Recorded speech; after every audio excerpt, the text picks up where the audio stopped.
Ini kita sama-sama lihat dari sorry, 2 Petrus 3 ayat yang ke-18.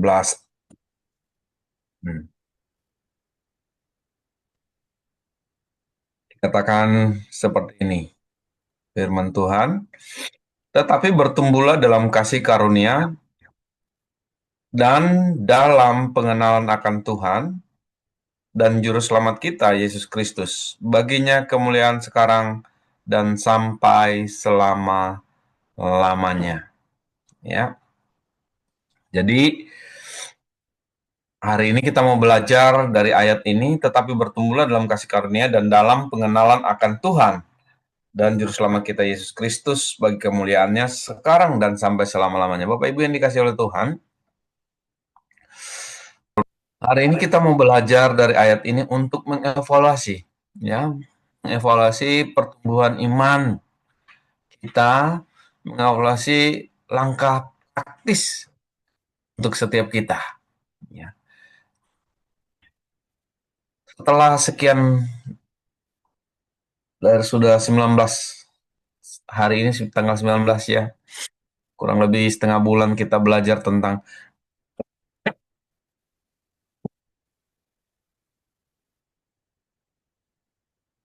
bagaimana kita bertransformasi, ya, hidup oleh kuasa Kristus dari akar ke buah.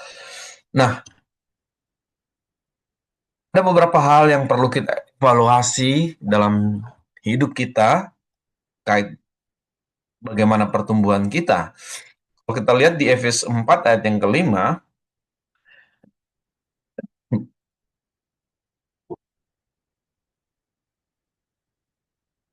Efesus 4 ayat yang kelima, dikatakan begini Bapak Ibu. Ayat yang ke-15 ya.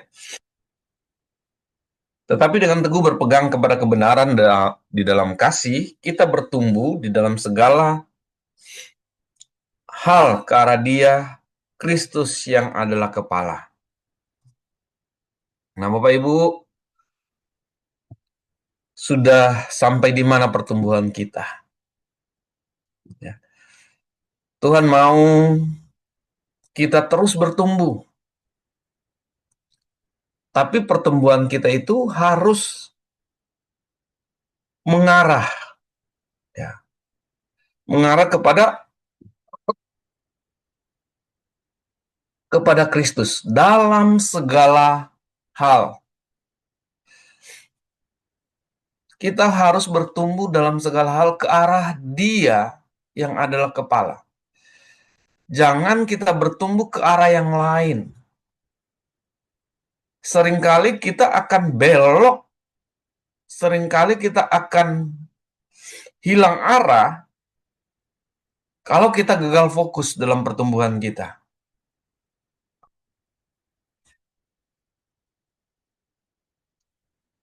Firman Tuhan mengajarkan kita buat setiap pagi ini, kita harus evaluasi. Evaluasi pertumbuhan rohani kita. Sama dengan kalau kita belajar dari pokok anggur, ya, Yohanes pasal 15 itu, Tuhan merawat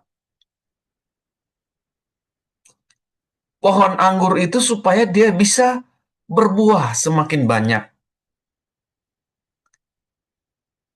Pagi ini biar kita merenungkan juga pertumbuhan kita. Jangan-jangan kita ini terus bertumbuh, makan firman banyak, tapi aplikatifnya tidak ada. Aplikatifnya masih kurang. Harusnya semakin banyak firman yang kita dengar, semakin kita mengeluarkan maaf, buah-buah yang memuliakan nama Kristus. Apakah itu buah kesabaran, apakah itu buah kasih, buah pengampunan. Harusnya ini terus berlipat kali ganda dalam hidup kita. Sehingga ada yang terjadi dalam diri kita, ada perubahan yang terjadi dalam kehidupan kita. Kalau awalnya dulu mungkin kita kurang perhatian dengan orang tua kita mulai perhatikan orang tua kita. Kurang perhatian dengan saudara kita mulai perhatian. Kita kurang perhatian dengan doa-doa kita, hubungan kita dengan Tuhan. Mungkin sekarang kita perlu memperhatikan. Itu yang kita harus bisa melihat grafik dari pertumbuhan rohani kita. Sehingga kita bisa melihat, oh dulu saya begini, tapi sekarang mengalami perubahan hidup. Setelah mendengar firman, saya mengalami transformasi. Nah, sejauh apa transformasi yang terjadi dalam diri kita, itu hanya Tuhan dan kita yang tahu. Itu bisa terlihat dari apa yang kita kerjakan, dari perbuatan kita. Orang bisa menilai sejauh mana pertumbuhan kita.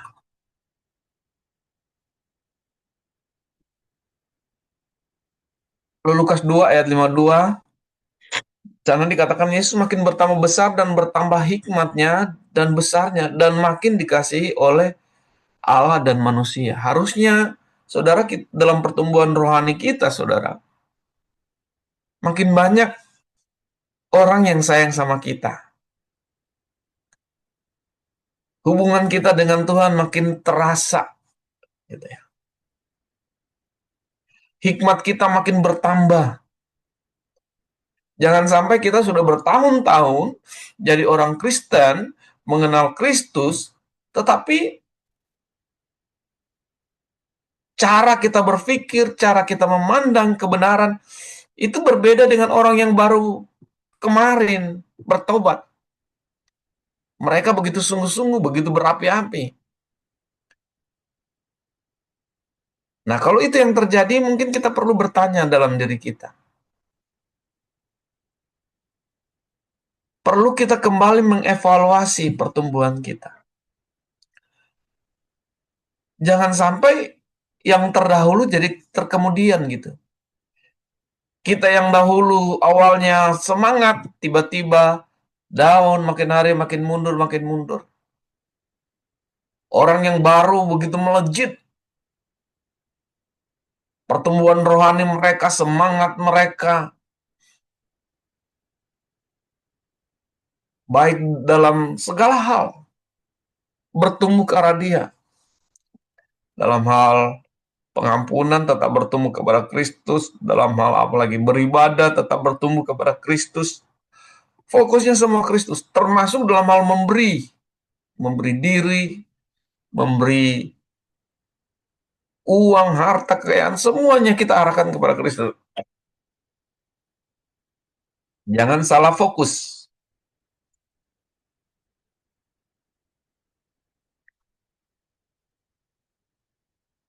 2 Korintus 13 ayat 5.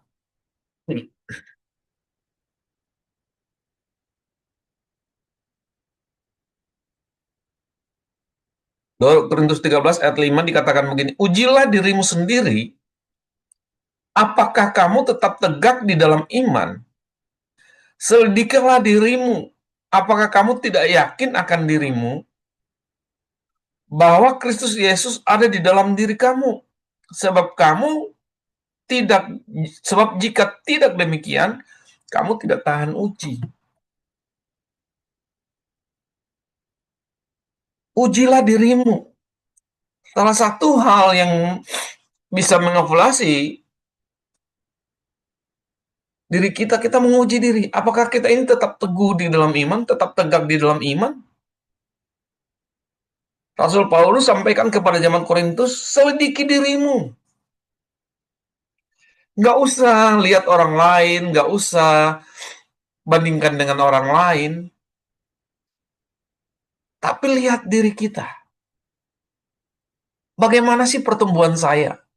Bagaimana sih pengenalan saya akan Tuhan?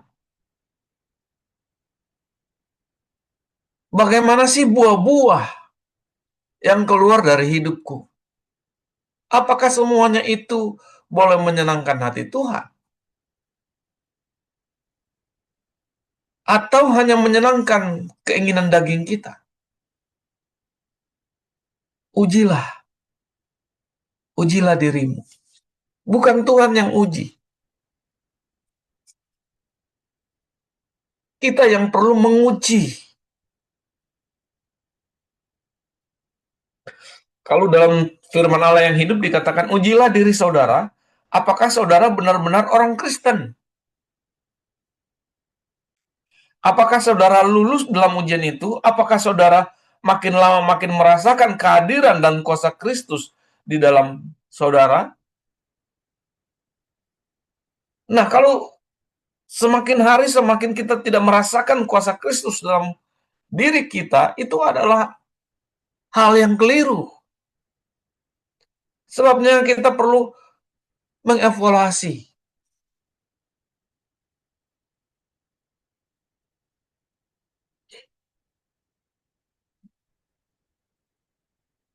Atau apakah saudara hanya berpura-pura saja menjadi orang Kristen? Padahal sebenarnya Allah sudah menolak saudara. Wah, jangan sampai kita melayani, melakukan segala sesuatu dengan kepura-puraan. Rugi kita. Rugi sekali hidup kita. Makanya kita perlu evaluasi. Kalau sampai kita pura-pura, itu hati nurani kita bisa tertutup. Mata rohani kita bisa jadi buta. Tidak bisa melihat lagi apa yang Tuhan inginkan. Makanya jangan salah fokus. Fokus kita tetap ke arah Kristus. Apapun yang kita lakukan, apapun yang kita kerjakan, tetap arahnya kepada Kristus. Begitulah cara kita mengevaluasi apa yang kita kerjakan. Arahnya kepada Kristus.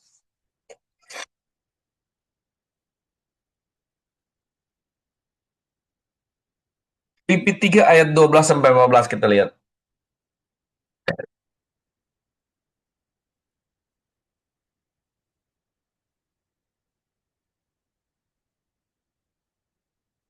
Dikatakan begini, bukan seolah-olah aku telah memperoleh hal ini atau telah sempurna, melainkan aku mengejarnya.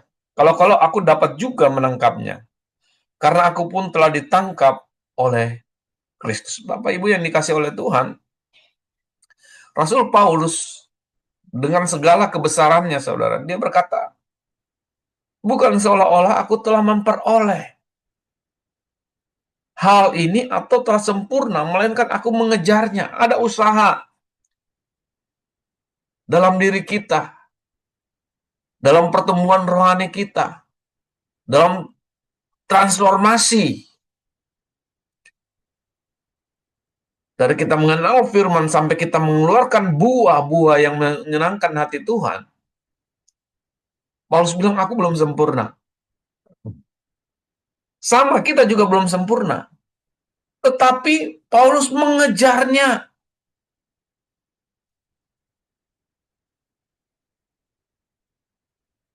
Ada usaha, mengejarnya. Dia terus melakukan yang terbaik dalam hidupnya. Mohon maaf. Selalu berusaha mengejarnya. Tuhan rindu kita juga mengalami transformasi dalam diri kita. Tetapi Tuhan mau kita evaluasi diri kita. Tuhan mau kita evaluasi bagaimana sih pertumbuhan rohani kita. Tentunya apapun yang kita kerjakan dalam prakteknya setiap hari, fokus kita Kristus. Apakah ya Kristus, apakah Yesus disenangkan atau tidak? Kalau Yesus disenangkan, maka itu mendatangkan damai sejahtera, mendatangkan sukacita dalam hidup kita. Ayat 13 dikatakan, saudara-saudara, aku sendiri tidak menganggap bahwa aku telah menangkapnya. Luar biasa. Tetapi yang kulakukan, aku melupakan yang telah di belakangku dan mengarahkan diri kepada apa yang di hadapanku. Ini hal yang penting, saudara. Jangan kita tinggal di masa lalu. Dosa masa lalu Tuhan sudah ampuni. Bagian kita sekarang dan ke depan. Apa yang harus kita kerjakan? Apa yang harus kita lakukan? Itu arahnya harus kita fokus pada Kristus. Bukan pada apa yang menjadi keinginan daging kita. Bukan kepada apa yang menyenangkan telinga kita. Tapi fokus untuk hormat kemuliaan bagi nama Tuhan. Ayat terakhir, ayat 14 dikatakan, dan berlari-lari kepada tujuan untuk memperoleh hadiah, yaitu panggilan surgawi dari Allah dalam Kristus Yesus. Ya, jadi semua apapun yang kita kerjakan, ada satu hadiah yang Tuhan sediakan. Setiap kita yang melakukan apa yang baik dan berkenan kepada Tuhan, yang menghasilkan buah yang menyenangkan hati Tuhan, Tuhan menyediakan mahkota.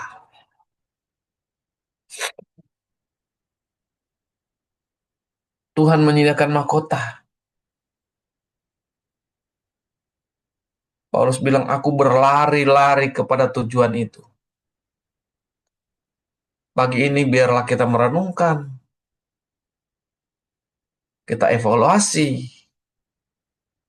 Kalau kita sudah tertinggal jauh, kita mau belajar seperti Paulus untuk berlari. Tingkatkan stamina rohani kita. Kejar rencana Allah dalam hidup kita. Cari tahu apa maunya Tuhan dalam hidupku. Cari tahu. Jangan berpikir tentang diri kita sendiri lagi. Tapi coba perenungkan, apa sih yang Tuhan mau, yang Tuhan inginkan dalam hidupku. Sehingga aku punya transformasi itu mengarah kepada Kristus. Sehingga kita tidak melenceng ke kiri atau ke kanan. Kalau fokus kita kepada Kristus, tujuan kita mengejar panggilan sorgawi, lupakan hal-hal yang telah berlalu. Jangan tinggal di dalam kepahitan, jangan tinggal di dalam kesedihan, jangan tinggal di dalam amarah, jangan tinggal dengan dendam, jangan tinggal dalam kebencian dengan orang-orang yang pernah menyakiti kita. Lupakan. Tapi mulai arahkan hidupmu kepada Kristus. Mulai fokus, Tuhan, aku mau menyenangkan hatimu. Tuhan, aku mau mengampuni orang-orang yang menyakiti aku. Tuhan, aku mau melepaskan berkat bagi mereka yang menyakiti aku. Itulah yang Tuhan inginkan. Itulah yang Tuhan rindukan. Itulah yang Tuhan Tuhan inginkan terjadi dalam hidup kita. Suatu transformasi dari hidup yang lama kepada hidup yang baru. Tetapi ada bagian kita. Kita berlari, kita mengejar, kita evaluasi diri kita. Sehingga hidup kita seiring sejalan dengan keinginan Kristus. Biarlah kebenaran pagi ini memberkati kita, dan kita akan sama-sama merenungkan kebenaran ini sudah sejauh apa. Kita boleh evaluasi diri kita sejauh mana pengenalan kita akan Tuhan. Dan kiranya Tuhan memberkati kita semua. Kita angkat satu pujian dan nanti Ibu Yeni akan tutup kita dalam doa.